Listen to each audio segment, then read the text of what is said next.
Malam tadi sekitar jam 11-an, di tengah gerimis dan dinginnya malam, aku dan temanku kembali ke masjid karena HP temanku tertinggal di kamar masjid.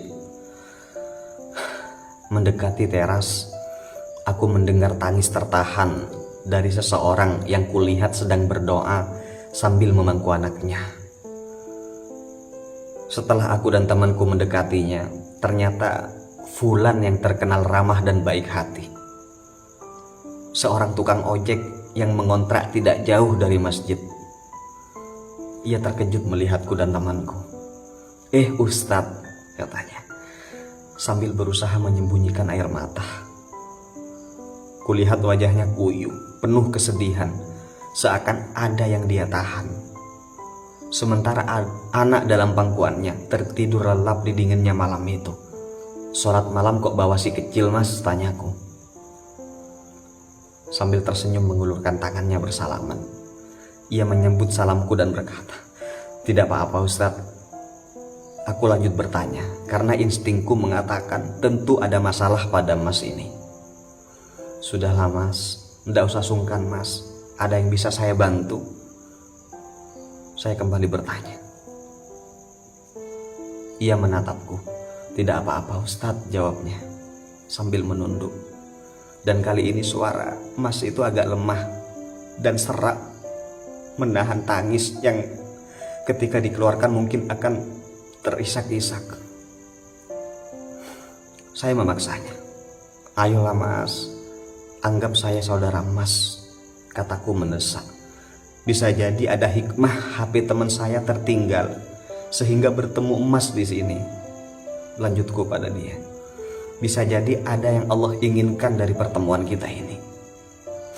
Lalu Mas tukang ojek itu mengangkat kepalanya, menatapku dengan mata yang berlinang. "Dari kemarin saya belum makan Ustadz," katanya terisak. "Sedangkan anak istri saya hanya makan sepiring lontong pagi tadi. Saya sudah berusaha, namun saya malu harus meminjam ke siapa lagi. Orderan ojek pun sepi, lagian motor saya tak ada bensinnya Ustaz." Air mataku berlinang mendengar. Temanku juga menangis di sebelahku. Tenggorokanku terasa sempit, tak kuduga apa yang ia katakan seperti menamparku. Ia belum makan dari pagi.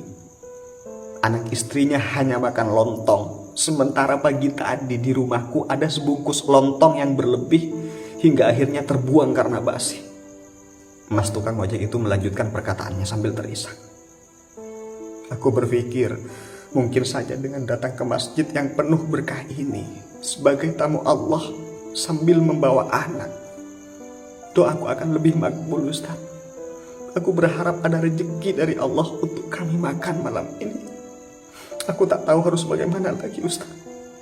Punggasnya sambil menundukkan kepala menghapus air mata. Sambil terisak, temanku pengurus masjid itu berkata, "Sungguh saya merasa sangat bersalah. Saya malu kepada Allah. Di saat kami pengurus masjid berencana membangun ini dan itu, program ini dan itu, ada warga kami yang tidak makan. Di saat kami ingin mengganti warna cat masjid, ada bayi yang tidak bisa menyusu karena ASI ibunya kekeringan. Di saat kami punya simpanan kas ratusan juta, ada yang tidur di gelap dan dinginnya malam dalam keadaan lapar."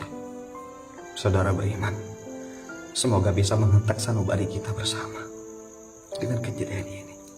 Ini kisah nyata. Mulai saat ini, lihatlah tetangga sekeliling kita. Mungkin di antara rezeki kita ada rezeki mereka yang Allah titipkan melewati jalan kita, melewati rezeki kita.